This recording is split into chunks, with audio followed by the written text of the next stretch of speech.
E aí o processador também, ele pode ser com chips tipo multithread e multinúcleo. Então, baseado na lei de Moore, na verdade, a cada 18 meses, né? Ela já está válida há 30 anos. A cada 18 meses, eles estão conseguindo colocar o dobro de quantidades de transistores dentro de um chip de processamento. Então, a cada 1 ano e meio, a capacidade dos chips, ela dobra. E isso já está sendo validado aí já faz 30 anos, 3 décadas, onde eles conseguem cada vez colocar uma quantidade maior de transistores dentro de um chip. E claro, né, que futuramente, esse tipo de processador aqui, que é baseado em silício, né, são transistores, que a gente viu lá em arquitetura de computadores, baseado em chips, em transistores de silício, eles no futuro vão acabar sendo substituídos por processadores quânticos. E aí a programação ela muda totalmente, né? O binário ele pode ter um estado ou 2 estados, e você consegue ter multiníveis, então é um processamento assim muito diferente do que a gente está habituado a programar, mas todos nós precisamos estar reaprendendo e aprendendo todo dia, e a gente vai pegando aí aos poucos, né? Até porque é uma coisa que, por mais que seja rápida, né, não se populariza assim do dia para a noite, a gente tem um tempo aí para se preparar. E os processadores, então, eles podem ter arquiteturas superescalares, ou com múltiplas unidades funcionais, aumentar o tamanho da memória cache no chip da CPU, isso daí é algo que vem acontecendo aí muito ao longo dos anos, né? Você vai aumentando a capacidade dos registradores internos e da memória cache, que fica meio junto ali com o processador. E aqui tem um exemplo, ó. O Pentium 4 da Intel, ele que introduziu o multithread, né? E o hyperthread, ou hyperthread, né? Que é o nome que a Intel deu para o multithread. No processador x86, que são aí os processadores que a gente tem em 32 bits, até se você pegar o teu computador for 64 bits e você lá em arquivos de programa, você vai ver que existe uma pasta chamada arquivos de programa x86, que são os programas de 32 bits que estão instalados no seu computador, que é 64 bits. E aí vai ter uma outra pasta só escrito arquivos de programa, que é ali onde estão instalados os seus aplicativos, os seus programas, enfim, que são 64 bits, propriamente ditos, tá? E vários outros chips de CPU, então, acabaram utilizando aí esse multithreading, tá? Então, o multithreading, você vai permitir aí que tenham várias aplicações ao mesmo tempo, entre aspas, né? Ele não ocorre um paralelismo real. Então, só vai ter um paralelismo real, só vai ter uma execução simultânea de 2 ou mais tarefas se você estiver falando de multinúcleo, né? Porque daí cada núcleo é independente, ele está executando as suas tarefas ali de forma que um núcleo não vai estar interferindo no outro. Só que o multithread, ele vai permitir que você execute várias tarefas ao mesmo tempo, então te dando a impressão que aquele teu sistema, ele está executando tudo ao mesmo tempo, mas ele está executando num determinado período de tempo muito curto, uma tarefa, depois ele vai para outra, depois ele vai para outra, depois ele vai para outra, aí quando ele chega lá no final, na última tarefa, ele volta para a primeira, executa mais um pouco ela, vai para a segunda e assim vai. Então, o tempo que ele leva para executar cada uma depende das prioridades que o teu processador está dando para cada tarefa. E aí aqui vai passando o tempo aqui em microsegundos, e aí ele vai executando aqui cada uma das tuas tarefas aqui, baseado em microsegundos, que é um tempo muito rápido, né?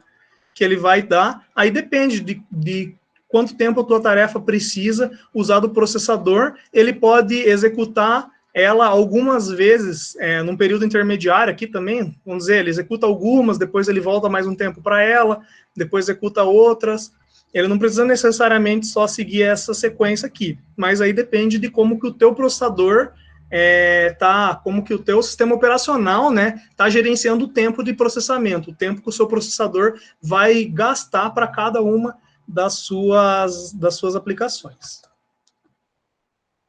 Então, foi isso que eu acabei de falar aqui, ó. O multithreading, ele não proporciona paralelismo real. Por quê? Porque ele vai estar executando um processo de cada vez apenas. Ele vai fazer o quê?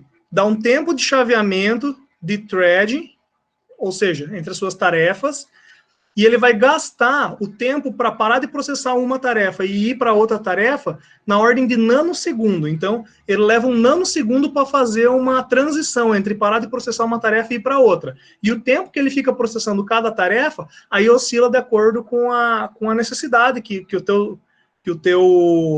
tua aplicação está solicitando, as prioridades que ela tem efetivamente, porque é ruim quando você tem uma aplicação que ela ocupa todo o seu tempo de processamento e não deixa nada de tempo de processamento nem para o sistema operacional tá rodando, tá se mantendo assim, sustentável. Daí o teu sistema ele pode ficar inoperante, né?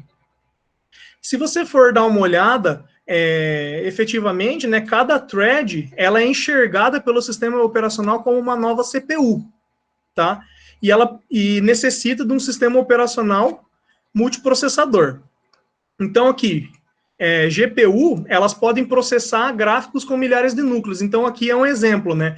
Quando você tem uma GPU aqui, ele é um processador, uma unidade de processamento gráfica. A unidade de processamento gráfica, ela pode ter aí milhares de núcleos, né? Que podem estar processando. Só que o que acontece?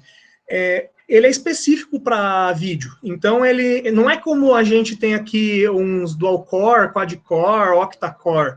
Ele tem lá milhares de núcleos para fazer o processamento.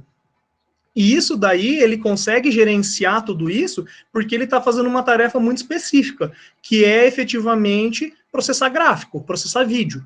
Quando você está falando de um sistema operacional como um computador, o computador, na verdade, ele tem ali as mais distintas tarefas que estão começando e terminando o tempo todo, e aí fica muito difícil do teu sistema operacional ficar gerenciando. Dali a pouco você vem, instala uma aplicação nova, aí você coloca uma aplicação que gasta e consome muito processador, e daí assim acaba se tornando de uma forma difícil de ficar sendo gerenciado.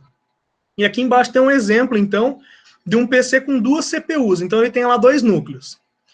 Aí, então, ele é um dual-core, né? Cada núcleo, ele vai estar executando 2 threads. O que o sistema operacional ele vai enxergar? 4 CPUs. Então, ele está enxergando 2 CPUs do primeiro núcleo e 2 CPUs do segundo núcleo, tá? Então, no caso, se tiver 2 threads executando ao mesmo tempo, ele pode ser executado somente uma em cada CPU ao mesmo tempo, né? Então, assim, ele vai estar com 4, como se ele tivesse 4 CPUs, só que ele vai estar executando somente, no mesmo núcleo, somente uma de cada vez, no outro núcleo, somente uma de cada vez. Então, pode ser executada pelo CPU, pelo sistema operacional, em uma mesma CPU.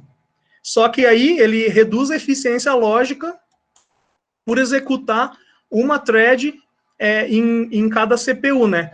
O exemplo seria assim, tipo, você tem lá um sistema operacional que está enxergando lá 4 CPUs. Só que aqui é um processador, eu tenho um processador aqui da esquerda para vocês, né? E o da direita. O processador 1 e o 2. O processador 1, ele está com 2 threads, e o processador 2 está com 2 threads. O sistema operacional, se ele escolher um programa que vai executar nesse processador aqui, usar essas 2 CPUs aqui, ao invés de usar a primeira e a última CPU, aqui ele vai ter uma queda de desempenho em relação dele usar a primeira e a última, porque dele vai estar usando 2 CPUs distintas. Então, é mais ou menos nisso que ele está falando aqui, de reduzir a eficiência lógica do que executar uma thread em cada CPU, CPU no caso ali, CPU física, né? CPU que existe, não essa CPU que é o que o sistema operacional enxerga enquanto CPU, tá?